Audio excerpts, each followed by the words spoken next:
Hello, friends, and welcome to Storytime. I'm Flyleaf the Book Fairy, your friendly neighborhood storybook fairy. I know it's cold outside now, but have you ever been swimming, or fishing, or just by the water and you see something strange? You're not quite sure what it could be? Well, today's story is about one of those strange things that lives in the water. We'll be reading Serendipity, written by Stephen Cosgrove and illustrated by Robin James.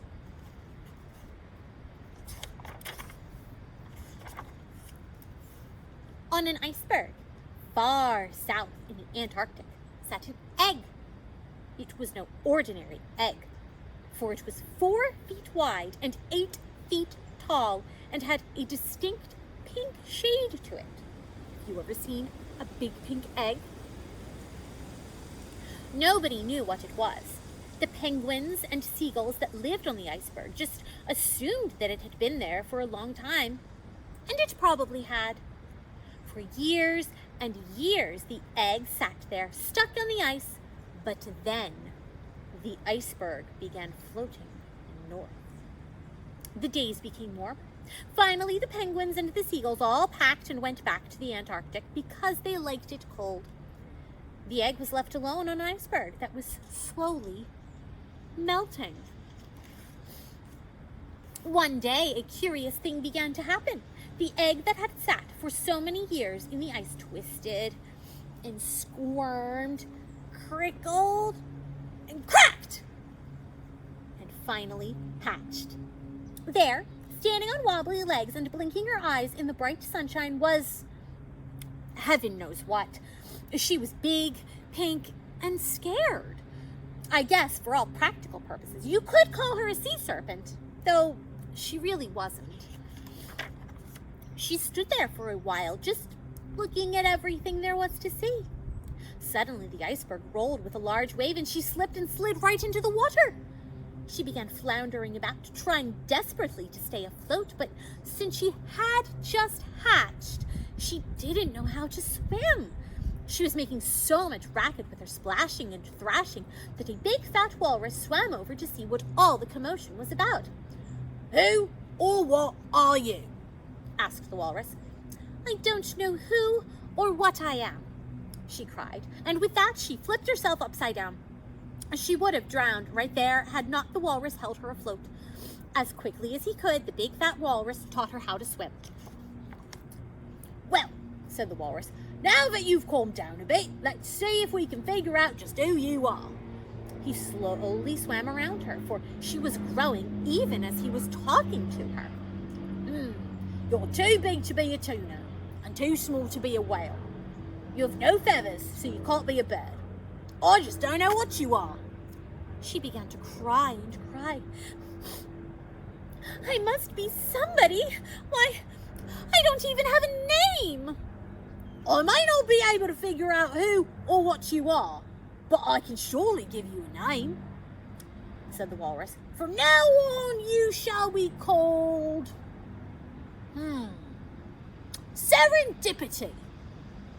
And as you cannot stay here all alone, you will come with me, for I am on my way to the island of Capri, where all the fishes of all the world are to meet. Possibly they can decide what you are and what you are to do." Since Serendipity had nowhere else to go, she set out with the walrus for the island of Capri. They swam and swam into the warmer waters of the Atlantic Ocean.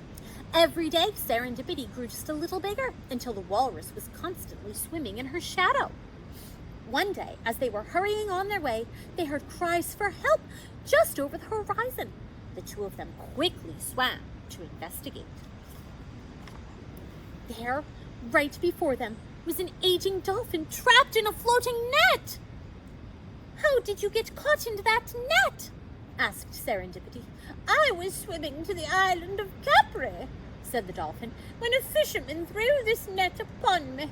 Now he has gone for help to load me into his boat." Serendipity turned to the walrus. "Should we try to help the old dolphin, or should we hurry on our way?" "What would you do?" Always help where you can, Serendipity, said the walrus. And as your name suggests, you will always find valuable things you are not looking for. Serendipity agreed, and she and the walrus set about trying to free the dolphin. But while they were busy at their task, the fisherman and his friend came back to their net. "What are you doing there?" shouted the fisherman. "Get away from my net!" And with that, he started to throw a large harpoon at the walrus who was cutting the net with his tusks. Without thinking of her own safety, Serendipity swam over to the boat. With a mighty heave, she flipped it over, throwing the fisherman into the water. The fishermen were sputtering in the water, so Serendipity very carefully lifted them up and dropped them carefully on the overturned boat, where they hung on for dear life. In the meantime, the walrus had freed the old dolphin, and the three of them swam quickly away. "I am indebted to you," said the dolphin as they rested for a moment, "for saving me from the fishermen." The dolphin looked at Serendipity for a moment and said, "I know the walrus, for he is a cousin of mine, but the likes of you I've never seen." "I don't know who or what I am," she said, "but the walrus is taking me to the island of Capri, where all the fishes of all the world are meeting. They will decide what I should do." "I too am on my way to Capri," said the dolphin, "but we must hurry, for we have a long journey and very little time." So, once again, Serendipity, the walrus, and now the old dolphin set out for the island of Capri. They had swum for over 2 days when suddenly the water began to turn dirty and brown. Paper cups and bottles bobbed in the sea around them. The farther they swam, the more garbage there seemed to be, and the oil floated freely on the top of the water. "What is all this?" asked Serendipity. "Unfortunately," said the dolphin, "we must swim close to the land on our journey, and the land dwellers throw their garbage into the sea." By this time, they were unable to move at all because of all the garbage and junk floating on the water. "Would it not be wise to dive low and swim away from all this?" asked Serendipity. She looked a little silly, for she had a banana stuck on her nose. "No," said the walrus. "Running away won't help the water or the fish that swim in it."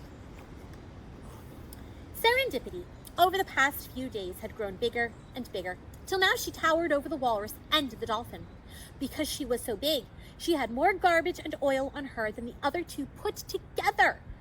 To rid herself of all that dirt and grime, she began bobbing up and down in the water. By doing so, she created large waves that rolled onto the shore.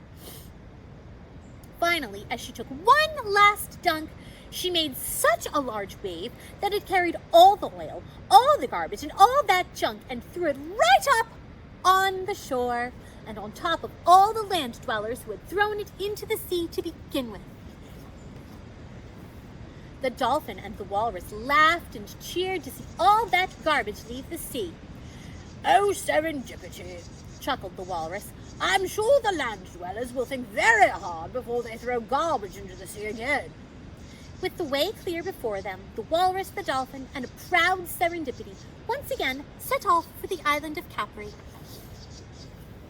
After a long and tiring journey, they finally arrived at the island of Capri, where they found all the fishes of all the world. It was quite a sight to see.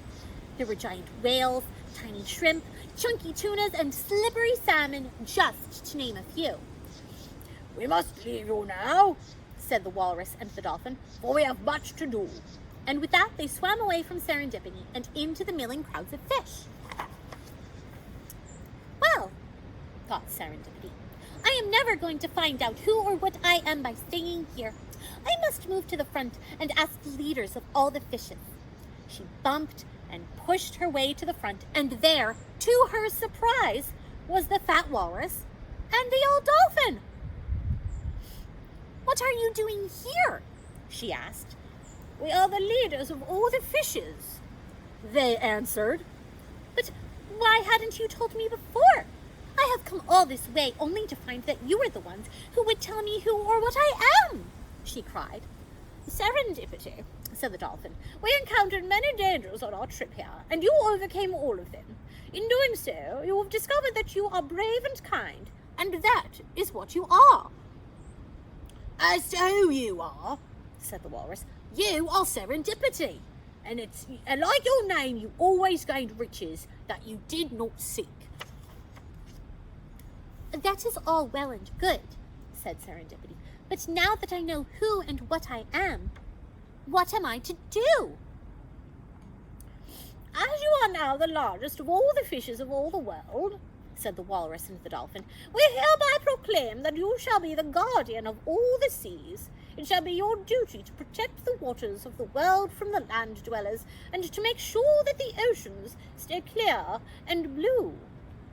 And there's a lovely little poem here at the end that reads, if you ever throw your garbage in the ocean, lake, or sea, you'd better start to rowing, for there will be serendipity. I hope you liked today's story, and I hope that you practice very hard to take very good care of our oceans and our forests and our whole planet. And I'll see you another day for another story. Goodbye, friends.